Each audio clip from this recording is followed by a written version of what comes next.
Oi, gente, tudo bem com vocês? Eu sou Wellington Salles e tenho o prazer de novamente vir aqui e, de alguma maneira, apresentar minha modesta contribuição, especialmente a respeito das lições da Escola Bíblica Dominical, especialmente também nesse trimestre em que voltamos os nossos olhos, investimos, por assim dizer, a nossa atenção para essa temática sempre tão urgente, sempre tão necessária para a dinâmica de existência da Igreja na Terra dos Viventes, em obediência total a Cristo, que inclui, é claro, obviamente, a obra missionária. Para o próximo domingo, senhoras e senhores, nós teremos a oportunidade de estudar a lição de número 6, que tem como tema orando, contribuindo e fazendo missões. Antes de termos sido apresentados a essas outras maneiras, eu diria assim, de fazer missões na nossa cultura pentecostal de ação missionária, desde cedo nós somos ensinados a essas possibilidades de ação missionária que não apenas a prática da pregação propriamente dita. Muito embora nós tenhamos sempre a necessidade de considerar que a oração, o ato de ofertar, não pode em nenhum momento substituir ou fazer com que o crente crie a consciência de que, contribuindo e orando, ele está livre da responsabilidade de pregar. Orando, contribuindo e indo devem ser ações missionárias que também devem passar pelo filtro das Sagradas Escrituras. De começo, a título de introdução, eu gostaria de fazer o exercício que eu sempre faço com vocês, que é tentar relacionar uma lição com a outra. Nesse caso, a lição de número 6 e a lição de número 5. Nesse sentido, nós vamos perceber um avanço, um progresso, em que, na lição de número 5, a lição passada, uma perspectiva pentecostal de missões, nós tivemos um ator principal. Em outras palavras, os holofotes estavam direcionados para um sujeito. E o sujeito, o protagonista, o que esteve no palco da lição passada é o Espírito Santo. O Espírito Santo é o protagonista na perspectiva pentecostal da obra missionária e, sem dúvida nenhuma, como todos nós sabemos e concordamos em grande medida, o livro de Atos é prova disso. Lucas, sua narrativa, sua maneira de se expressar, tanto no Evangelho como especialmente em Atos dos Apóstolos, dá total protagonismo, total relevância, total importância à ação do Espírito Santo. Inclusive, também nós já temos de maneira muito comum e muito clara essa informação de que o Espírito Santo é tão protagonista do livro de Atos dos Apóstolos que o livro poderia ser chamado muito bem de Atos do Espírito Santo. Portanto, lição passada, ator principal, protagonismo total na pessoa do Espírito Santo. Nesta lição, nós, no melhor sentido da palavra, retiramos os holofotes, retiramos a nossa atenção, repito, no melhor sentido da palavra, e nos voltamos para outro protagonista. As luzes do teatro, as luzes dos holofotes são agora direcionadas para o homem, sua responsabilidade na obra missionária e as responsabilidades do ser humano, claro, parte da Igreja de Cristo. Na obra missionária compete a oração, a contribuição e a obediência e ao atendimento ao chamado missionário. Portanto, nós temos, como eu disse inicialmente, uma escala, um progresso, por assim dizer. Lição passada, o ator principal é o Espírito Santo. Lição do próximo domingo, o personagem principal, a atenção é voltada para o homem. Nesse sentido, nós precisamos considerar em que esse protagonismo do homem é visto. Qual contexto? Qual ambiente? E o contexto em que esse protagonismo do homem é percebido na lição de número 6 envolve, primeiro, as particularidades de cada pessoa. O corpo de Cristo tem sua beleza na variedade, nas diferenças, e nós não podemos correr o risco de problematizar as diferenças, sob também o risco de termos uma visão progressista, ideológica, das diferenças que perfazem, que constituem o corpo de Cristo, dividindo em classes, cada um reivindicando o seu direito, e o corpo de Cristo certamente deixará um dos seus bens maiores, que é a comunhão. Mas nós não temos essa visão. Nós temos a visão da beleza, da complementaridade, em que cada pessoa, em vista das suas particularidades, tem uma função específica, e essas funções acabam por complementarem-se. Uma função, uma competência, uma particularidade acaba por completar, suprir o que é também variado, que são as necessidades. Onde nós vamos estudar a ação humana na obra missionária, nesse contexto das particularidades das pessoas. Nem todos foram chamados para fazer coisas parecidas especificamente. E também esse contexto em que nós vamos estudar esse certo protagonismo do ser humano na obra missionária é uma consequência lógica das particularidades de cada pessoa, que é a multiforme possibilidade de envolvimento. As pessoas não são iguais, as pessoas não têm competências iguais, as competências são variadas, mas ao lado disso nós temos também uma possibilidade variada, uma possibilidade múltipla, em que nós podemos classificar com o seguinte termo: há lugar para todo mundo, há trabalho para todo mundo, como diz a canção do hino da harpa, há trabalho pronto para ti, cristão, há lugar no arado para todas as pessoas, para fazerem, a depender do chamado, a depender das suas particularidades, a depender das suas competências específicas, se ocuparem na obra de Deus. A obra de Deus não é o lugar dos melhores, de competências específicas ou de uma classe de iluminados. Há lugar para todo mundo, e na obra de Deus há lugar, há portas abertas para a recepção útil das particularidades, das diferenças e da variedade das pessoas. Então nós vamos conhecer, analisar, pensar nas ações do homem na obra missionária, que, repito, envolvem oração, contribuição e obedecer ao chamado para fazer missões.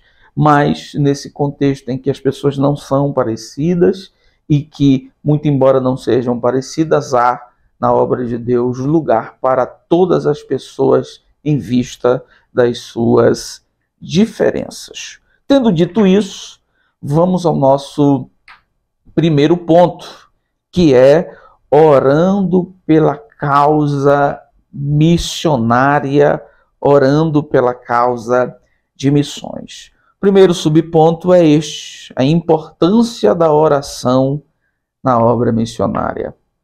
E a importância da oração na obra missionária, e eu quero que você redobre a atenção para o que eu vou lhe dizer agora, está intimamente ligada a crença firme de que Deus é o governador, é o Senhor do mundo e intervém, está perto, se envolve com alguns acontecimentos a fim de cumprir propósitos específicos, a fim de direcionar circunstâncias específicas com o fito, com o propósito de alcançar de maneira salvadora o ser humano. Se não houver esse tipo de consciência de que Deus governa o mundo, que as coisas que acontecem no mundo não estão alheias ao governo de Deus, Deus intervém nas circunstâncias mundiais, que Deus conduz o mundo segundo o seu plano, certamente a crença na prática da oração por missões será muito pálida, será muito sem graça, será muito enfraquecida.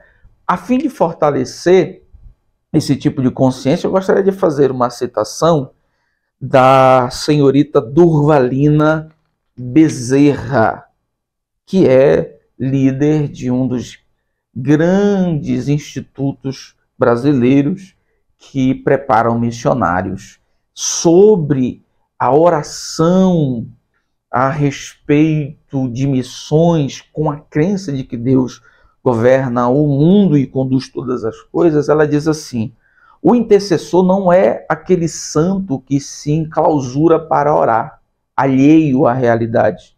Antes, ele é aquele que se coloca na torre de vigia.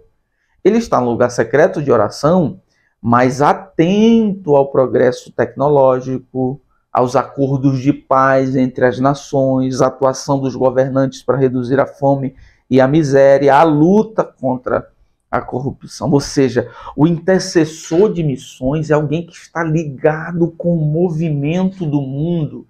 E ele sabe que o movimento do mundo, a dinâmica do mundo, os acontecimentos do mundo não são fruto de uma força impessoal ou de algo do tipo. Muito pelo contrário, eles podem estar sendo coordenados, direcionados, orientados por Deus em vista de abrir portas para a pregação do Evangelho e o alcance de pessoas que em outras circunstâncias jamais seriam alcançadas. Então perceba que a oração por missões, ela é fortalecida, ela se baseia nesse firme fundamento de que Deus é o governador do mundo e orienta os acontecimentos do mundo, intervém nos acontecimentos do mundo sempre com essa vontade salvadora.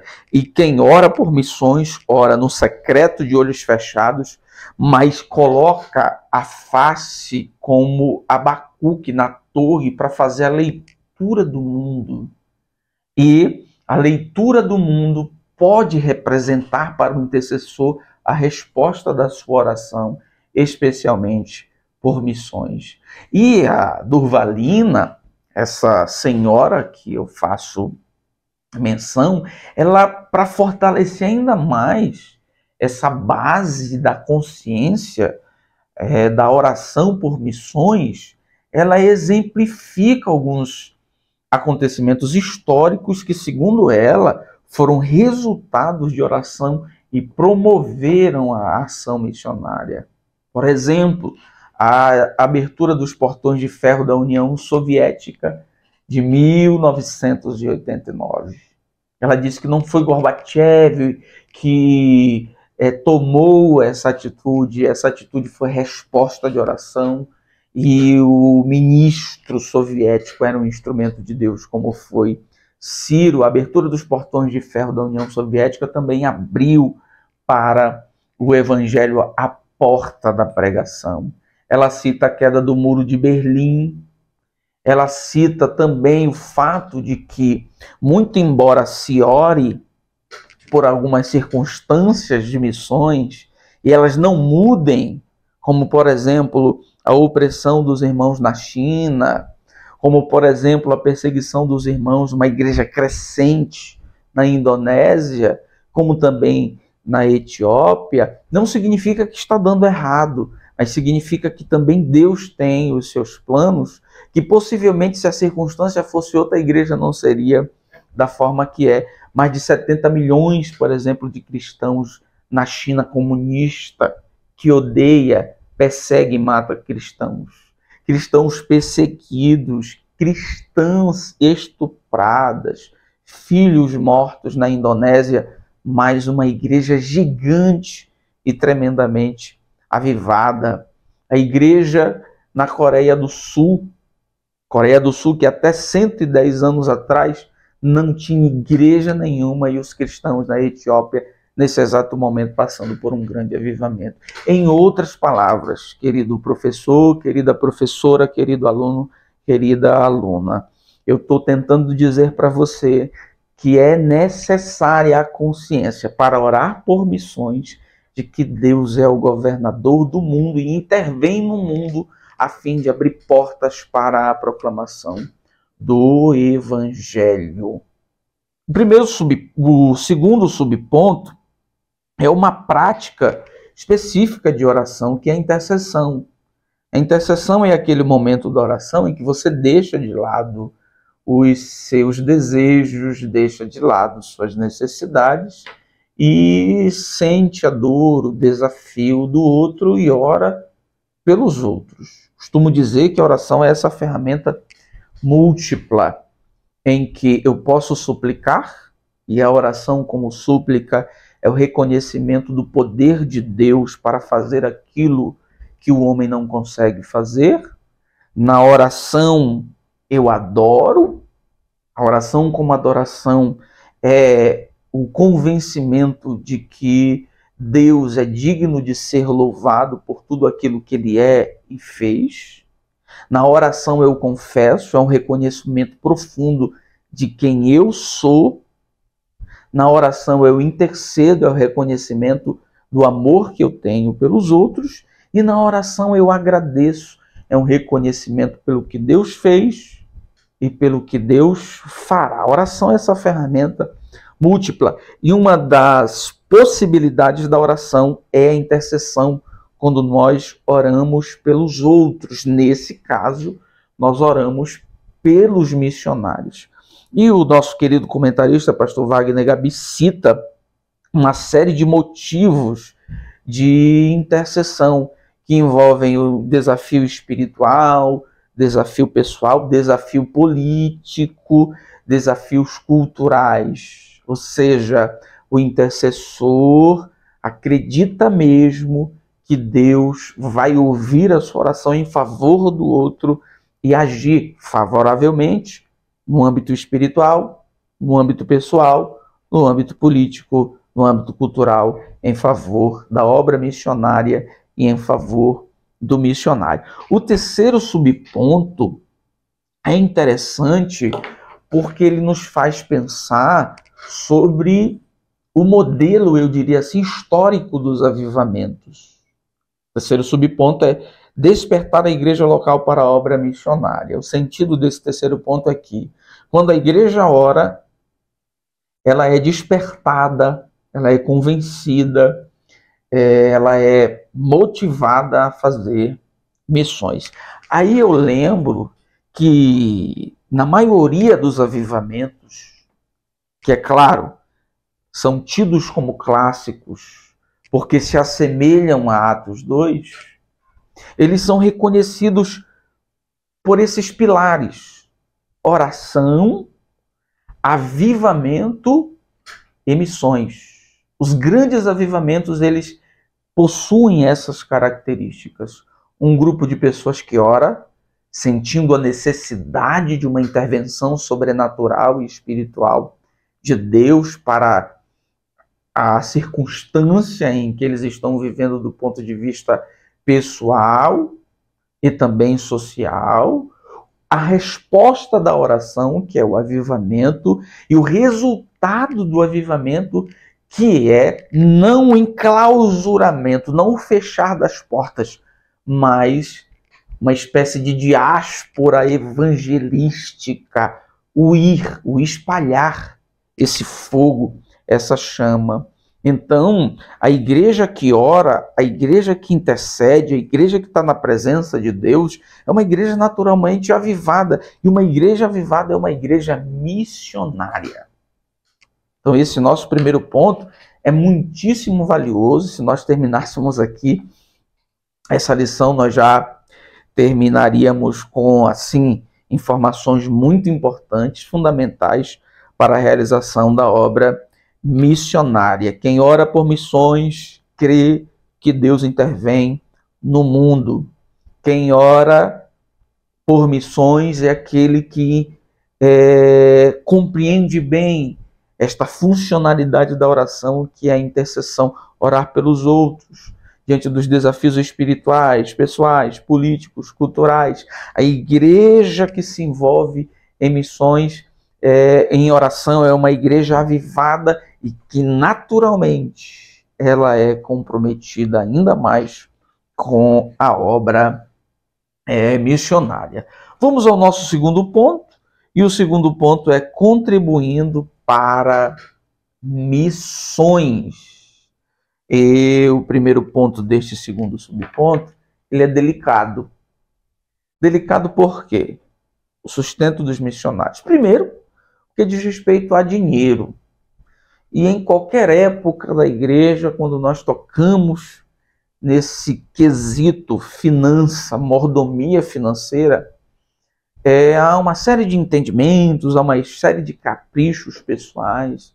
Hoje, há uma série de acusações sem fundamentos, uma série de nominações pejorativas que líderes têm recebido. Mais do que nunca, o assunto finança, o assunto mordomia cristã, especificamente financeira, tem sido muito delicado. E quando nós pensamos em sustento, oferta no âmbito missionário, nós temos alguns pontos sensíveis.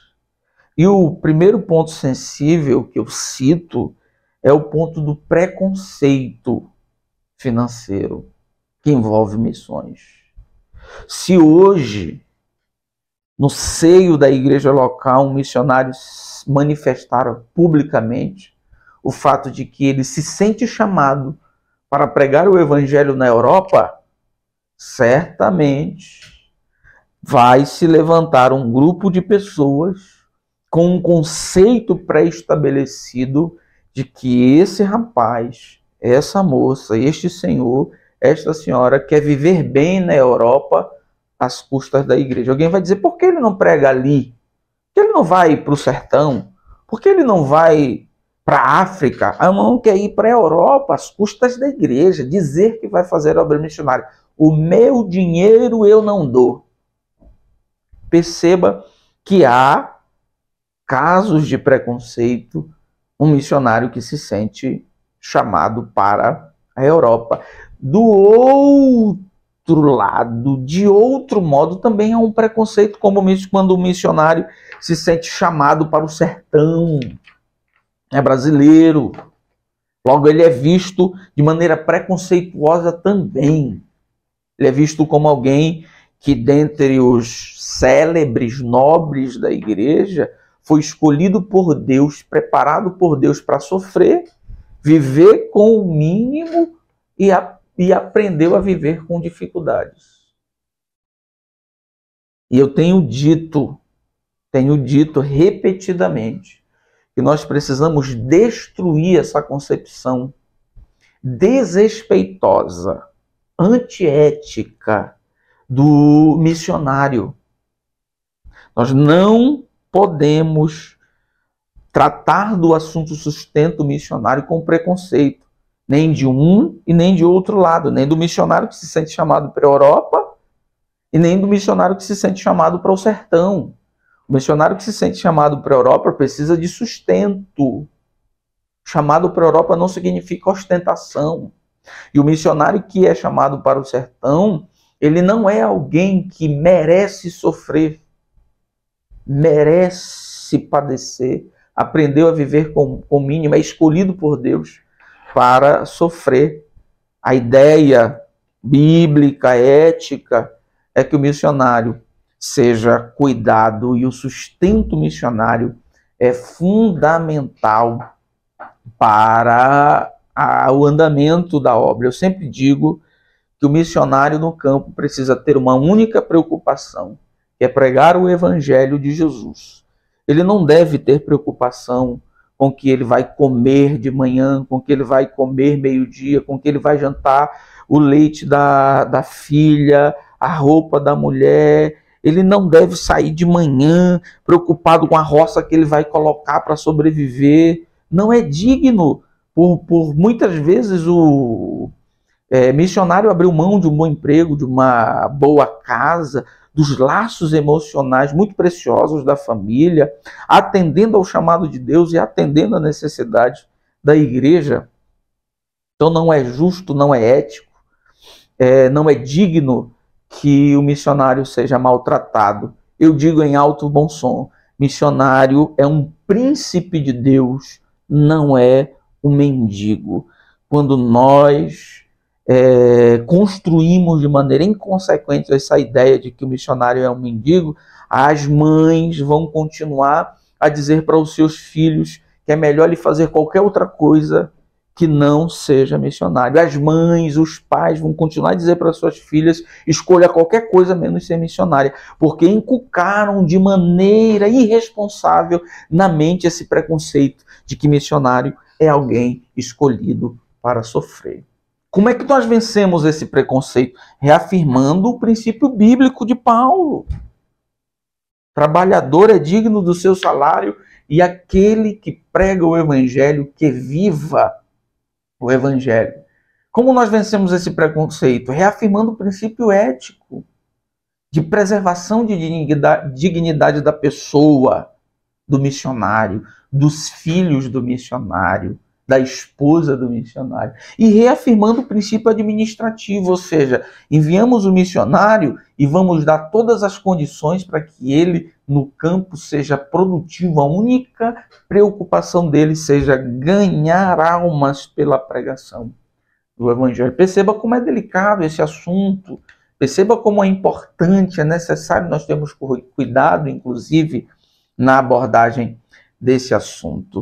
Segundo subponto, contribuir para missões é juntar tesouros no céu. É preciso reafirmar isso, porque tem gente que acredita que contribuir com 10, 20, 30 reais com missões vai fazer ele ficar pobre, pobre de marré, marré. Ele tem 10 mil reais na conta dele, mas se ele contribuir com 50 reais com missões, ele imagina que amanhã ele vai lá no banco e os 10 mil reais dele foram pelo ralo. Então é bom que se tenha essa consciência que investimento em missões, investimento em geral na obra de Deus, a mordomia financeira, a mordomia cristã, para a glória de Deus, é prova de que você não é dominado pela ganância, pela paixão profunda, irresistível, doentia pelo dinheiro.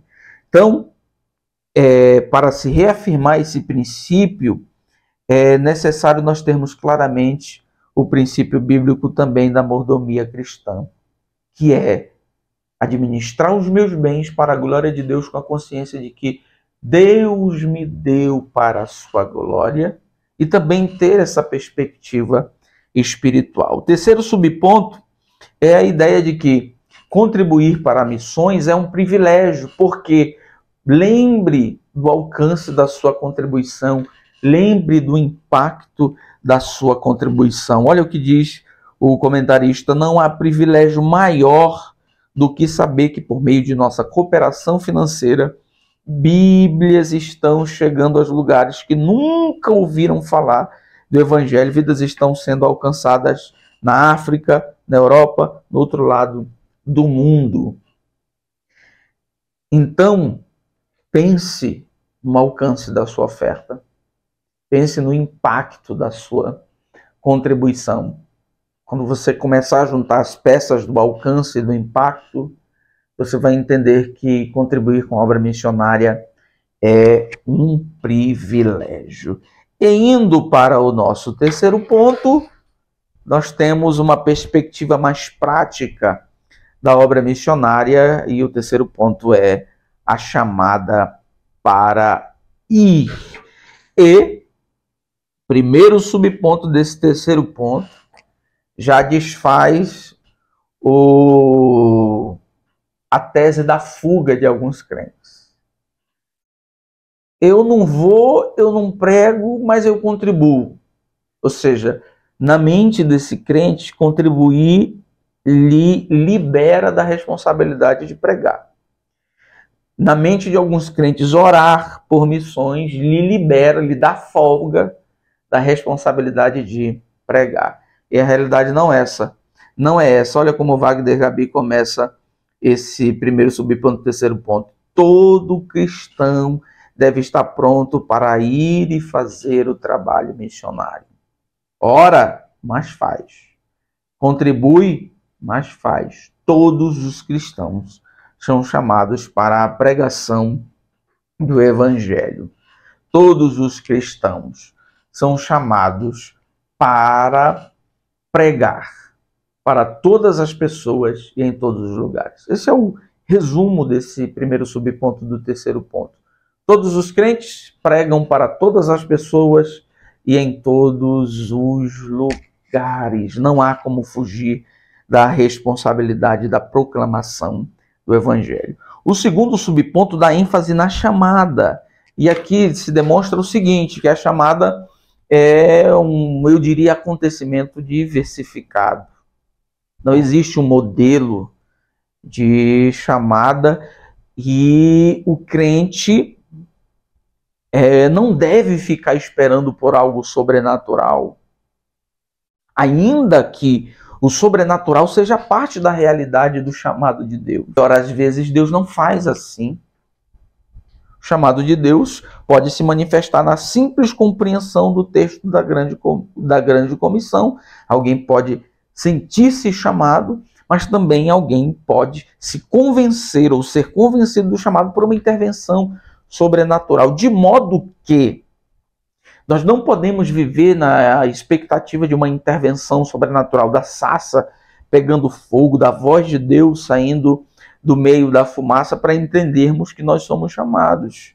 A Bíblia é a autoridade competente para o convencimento de que todo crente é chamado com intervenção sobrenatural ou não. Tem crente até hoje que espera um arrepio diferente, uma emoção diferente, uma visão, Deus usar algum tipo de profeta para que ele se sinta chamado por obra missionária. Não há necessidade disso, muito embora esteja no horizonte esse tipo de intervenção de Deus. E no terceiro subponto, dá-se ênfase na responsabilidade ética, né, do missionário, principalmente do transcultural, tendo em vista o contato com outras culturas, tendo em vista também, a depender do lugar, o preconceito que se tem a respeito dos brasileiros, ora bem tratados, ora mal vistos, ora vistos como malandros. Então pesa sobre a responsabilidade do missionário esse desafio de ser ainda mais comprometido do ponto de vista ético e também do relacionamento correto com as culturas diversas. E, por fim, o quarto subponto do terceiro ponto, o último, portanto, é o perfil do vocacionado. Quando eu digo que a competência moral se une com a competência técnica.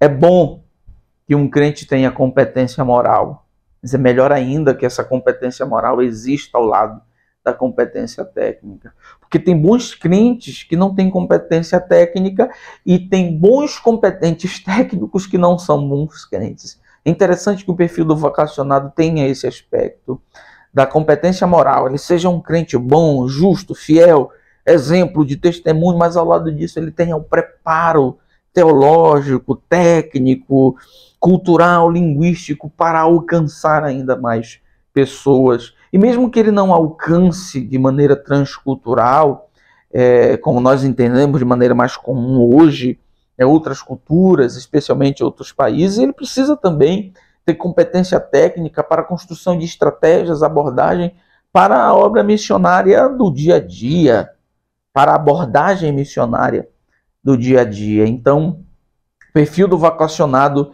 é equilibrado entre a competência moral, o ser um bom crente, e a competência técnica. A união dessas duas competências, dessas duas, entre aspas, habilidades, seria o ideal para um perfil adequado para a realização da obra missionária. Mas lembrando sempre que o Espírito Santo pode fazer com que o competente técnico possa se tornar um bom crente, e é possível que o Espírito Santo também use um bom crente que não tenha competência técnica para fazer grandes coisas e levar inclusive multidões ao conhecimento de Jesus e da suficiência da sua morte e da sua graça. Então, meus queridos alunos, minhas queridas alunas, meu querido ouvinte, meu querido professor e professora, essa é a minha modesta contribuição nesta oportunidade, e eu quero desejar, como sempre faço, que a sua manhã de domingo seja muito feliz, seja muito próspera, e que você seja um instrumento que Deus use para prosperar o departamento de educação da sua igreja, da sua congregação. Deus use você, em nome de Jesus, especialmente nesse trimestre. Você seja um canal que transmita, fortaleça, convença da consciência missionária maior número de pessoas possíveis, e, a partir dessa lição, a obra missionária na sua igreja melhore, a obra missionária na sua igreja avance, em nome de Jesus. Deus te abençoe hoje e sempre.